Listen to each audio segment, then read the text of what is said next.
Bonjour, aujourd'hui je vais vous expliquer comment utiliser Canva pour faire une bande dessinée. Donc vous allez rechercher déjà la page de Canva, donc canva.com. Ensuite, la première chose à faire, ça va être de créer votre compte si vous n'en avez pas. Donc il vous suffit juste de fournir une adresse mail et de choisir un mot de passe. Donc choisissez un mot de passe facile à retenir pour que vous puissiez vous connecter sans problème.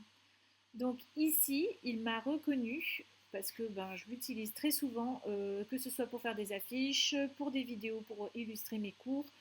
Voilà, on peut faire des plannings aussi pour son organisation personnelle et surtout, on peut aussi réaliser des bandes dessinées. Donc c'est un format très sympathique pour faire des comptes rendus. Vous allez voir, c'est très simple.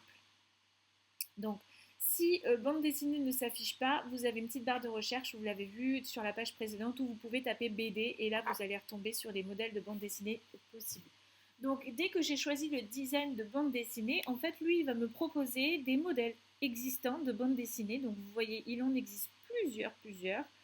Donc voilà, selon ce que vous souhaitez faire, soit vous partez de quelque chose de vierge et là vous laissez libre cours à votre imagination, mais le plus simple quand on débute quand même, c'est de prendre un modèle existant et de venir le modifier à sa guise pour pouvoir raconter l'histoire qui nous plaît. Donc moi, pour parler un peu du changement climatique, les petits pingouins me plaisent bien. Alors ici, j'ai choisi le modèle de pingouin, donc j'ai appliqué ce modèle à mes 3 pages, donc ça m'a fait 3 pages avec ce que j'ai ici.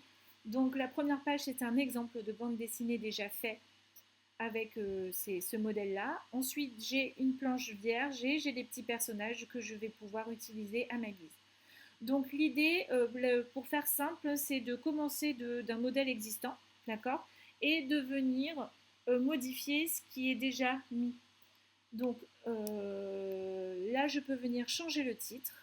Donc je clique dessus et je vais noter par exemple le changement climatique, si c'est le sujet que je veux aborder ici, par exemple. J'ai mes petits pingouins et je peux leur donner l'expression que je veux. Donc ce pingouin ne me convient pas, je peux utiliser le pingouin qui est colère par exemple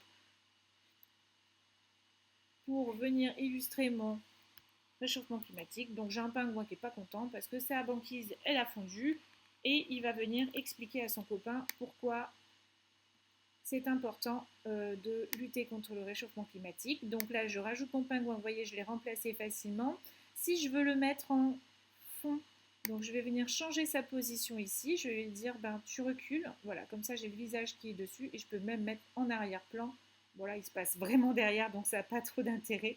Voilà, pour qu'il soit derrière la mer par exemple et voilà, je le remets ici. Donc là je peux facilement changer ici, vous voyez avec l'organiseur les plans sur lesquels vont être mes pingouins.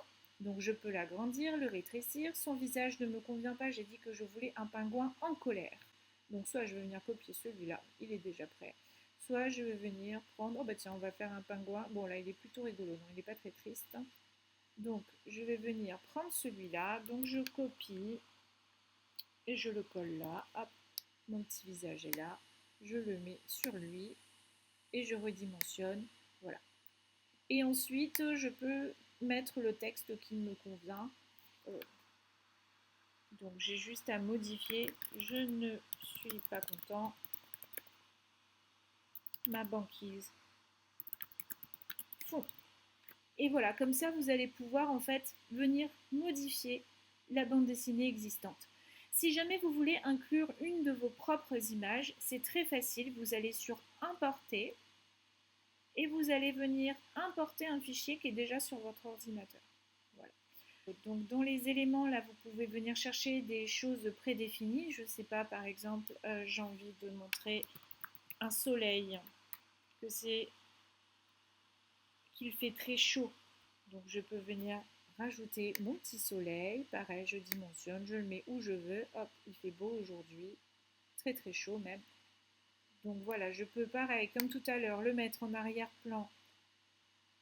Voilà.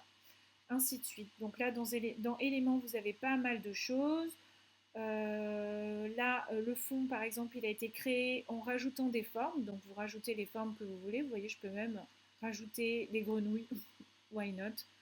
Donc il y a pas mal de choses possibles, donc vous mettez afficher tout et puis voilà, vous pouvez vous balader dessus, il y a énormément de contenu. Donc je vous conseille quand même de ne pas trop vous perdre là-dedans. Choisissez un modèle assez rapidement qui vous convient et construisez à partir de ça.